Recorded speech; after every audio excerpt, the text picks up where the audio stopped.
পার্লামেন্টে আজকে কারা আসছে, এটা না মানার কারণটা কি? 3 ভাগের 1 ভাগ হলো ব্যবসায়ী, আর 1 ভাগ হলো অশিক্ষিত। সশিক্ষিত মানে কি? অশিক্ষিত। এটা অশিক্ষিত না লেখে ভদ্র ভাষায় লেখে কি সশিক্ষিত। ও পার্লামেন্ট কি বুঝবে? একটা বক্তব্য রেখে দিলাম মাইকের সামনে, হ্যাডাম দেখাই দিলাম, বউ দেখলো যে আমার জামাই তো হ্যাডাম দেখাইছে, পার্লামেন্টে একটা বক্তব্য রেখে আসছে। তার কিছু এলাকাতে লোক থাকে, তারাও বলে যে আমার স্যার তো হ্যাডাম দেখাইছে, এটা ভালো বক্তব্য রাখছে। সে যে পার্লামেন্ট শব্দ বানানো করতে পারে না, এটা তো বহু বুঝে না। সংস্কার কি জিনিস এটা তো তার বউ বা তার সমর্থকরা বুঝে না। সুতরাং মাননীয় প্রধানমন্ত্রীকে চারিদিকের থেকে কিছু দুষ্ট চক্র ঘিরে রেখেছে। আপনাকে এই দুষ্ট চক্র ভেদ করতে হবে, অভিজ্ঞ লোকদের পরামর্শ নিতে হবে। পরামর্শ নিতে কোনো আপত্তি নেই।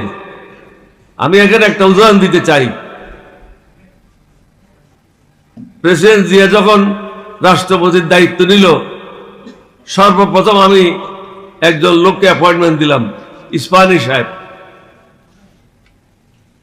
ইস্পাহানি সাহেব যখন রুমে ঢুকলো, উনি আমাকে টেলিফোন করলেন, বলে না সরি, ইস্পাহানি সাহেবকে যখন অ্যাপয়েন্টমেন্ট দিলাম, উনি যখন অ্যাপয়েন্টমেন্ট এটা কার্ড থাকে ওটা দেখার পরে উনি আমাকে ডাকলেন, ইস্পাহানি সাহেবের সাথে আমার কি করণীয়, ওনার কিসের জন্য তুমি অ্যাপয়েন্টমেন্ট দিয়েছ?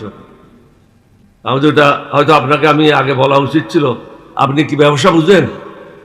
আপনি তো আর্মির থেকে আসছেন, ব্যবসা তো আপনি বুঝেন না, আমিও বুঝি না। সুতরাং ইস্পাহানি সাহেব একজন ব্যবসায়ী যার বিরুদ্ধে কোনো অভিযোগ নেই, কোনো ধরনের অভিযোগ নেই।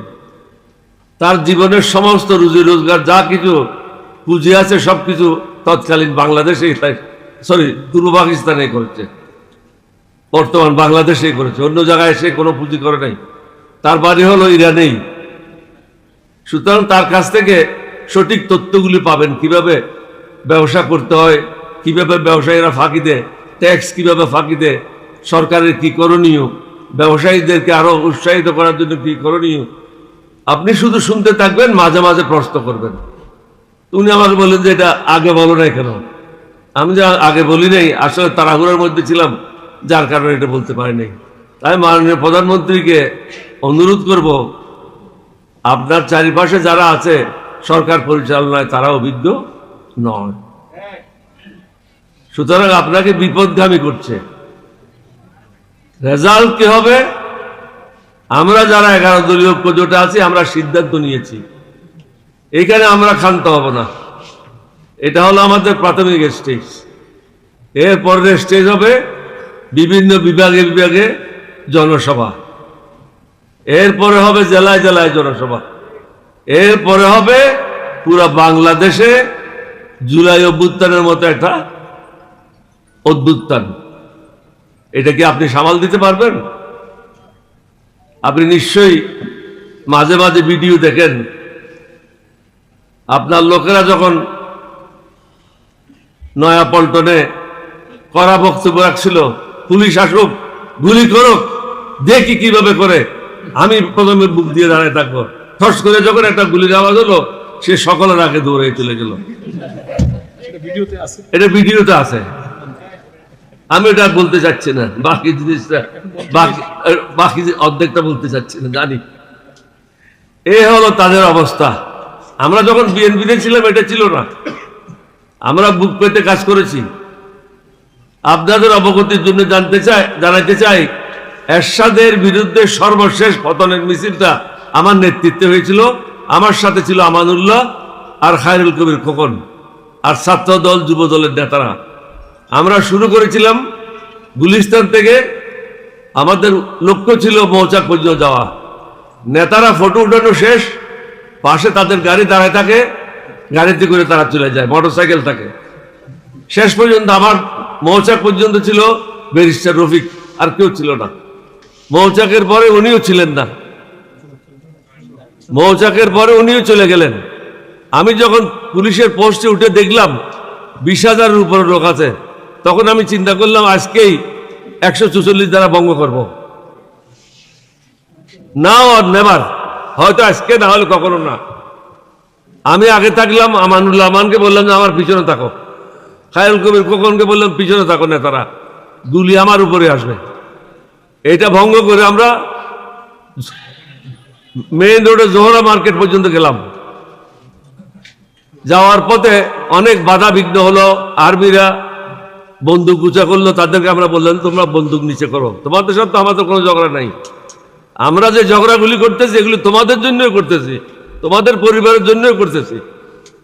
তোমাদের পরিবার তো আমাদের সাথেই থাকে, তুমি হয়তো আর্মিতে আছো, তুমি হয়তো নেভিতে আছো, কিন্তু তোমার বাপ চাচা তোমার পরিবার তারা তো আমাদের সাথে কষ্ট পাচ্ছে, সুতরাং বন্দুক নিচে করো।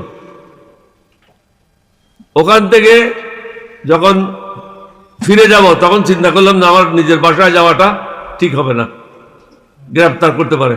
তখন আমি চলে গেলাম, আমার এখনো স্মরণ আছে, আগের সাবেক মন্ত্রী ক্যাপ্টেন নুরুলের বাসায়। উনি একসময় নেভির চিফ ছিলেন। ওনার ওখানে গিয়ে বলে কি খাবে, আমাদের একটা 7 আপ দেন, আমি একটু হাতটা ধুয়ে আসি। হাতটা ধুতে গেলাম, উনি বললে তাড়াতাড়ি আসো। তা আমি কি হয়েছে, বলছে এরশাদ পতন হয়ে গেছে, এরশাদ ক্ষমতা ছেড়ে দিছে, হাত ধোয়ার সুযোগ পাই নাই। তো আপনাদের কিরকম অবস্থা হবে এটা তো আপনারা অনুমান করতে পারেন। তখনকার অবস্থা আর এখনকার অবস্থা কিন্তু ভিন্ন।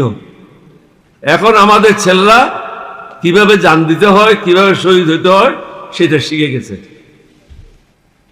তখন কিন্তু আমরা যখন আন্দোলন করেছি তখন শহীদ হওয়া শিখে নাই, এখন কিন্তু জান দেওয়া শিখেছে। যেভাবে চাঁদাবাজি হচ্ছে অকল্পনীয়। আজকে পূর্বকোণে পত্রিকায় আপনারা দেখেন, আমার এলাকায় কোনো জমির মাটি রাখছে না, উপরের ভাগ ইট বানানোর জন্য নিয়ে যাচ্ছে। এই ধরনের ঘটনা পুরো বাংলাদেশে হচ্ছে।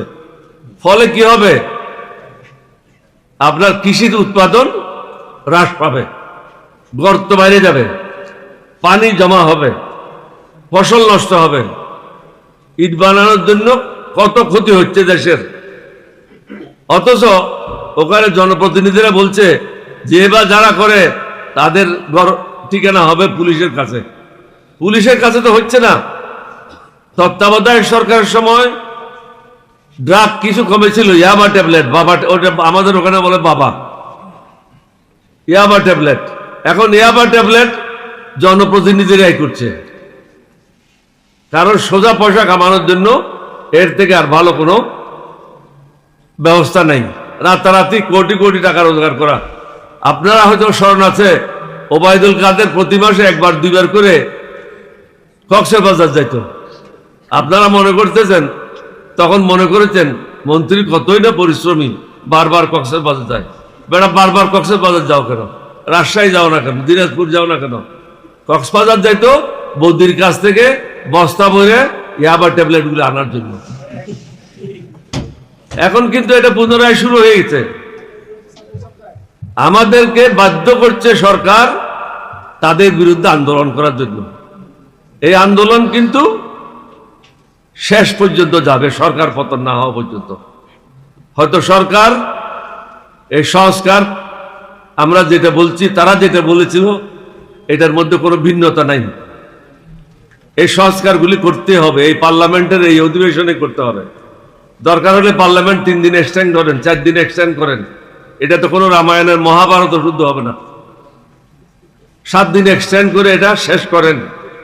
তাহলে বাইরে যে অসন্তোষ, দ্রব্যমূল্য নিয়ে সমস্যা, যুদ্ধের কারণে সমস্যা, এটা যে 3য় বিশ্বযুদ্ধের রূপ নেবে না, এটা এখনো কেউ হলফ করে বলতে পারবে না। অবস্থা কিন্তু ভালো না। অনেক দেশ ইতিমধ্যে একসাথে হয়ে গেছে। আপনারা নিশ্চয়ই শুনেছেন, চায়না আনকন্ডিশনাল সাপোর্ট দিয়েছে, রাশিয়া আগের থেকে আনকন্ডিশনাল সাপোর্ট, ইরাক যেটা ইরানের বিরুদ্ধে ছিল তারাও আনকন্ডিশনাল সাপোর্ট দিয়েছে, পার্শিয়াল সাপোর্ট দিয়েছে কাতার। অর্থাৎ মুসলিম দেশগুলি আস্তে আস্তে একসাথে হচ্ছে। হয়তো সৌদি আরবিয়া আসতেও পারে, নাও আসতে পারে, না আসলেও কিন্তু কোনো ক্ষতি নেই। ইরান হলো সবচেয়ে, আমাদের ইসলাম ধর্মের মধ্যে সবচেয়ে একটা সভ্য দেশ, প্রাচীন দেশ। তারা যোদ্ধা, তারা কখনো হার মানবে না। তারা শাহাদত বরণ করবে, কিন্তু কারো কাছে মাথা নত করবে না। এটা তারা দেখাই দিয়েছে। আমেরিকার মতো একটা পরাশক্তিকে নদীর মধ্যে হাবুডুবু খাওয়ার জন্য নামাই দিয়েছে।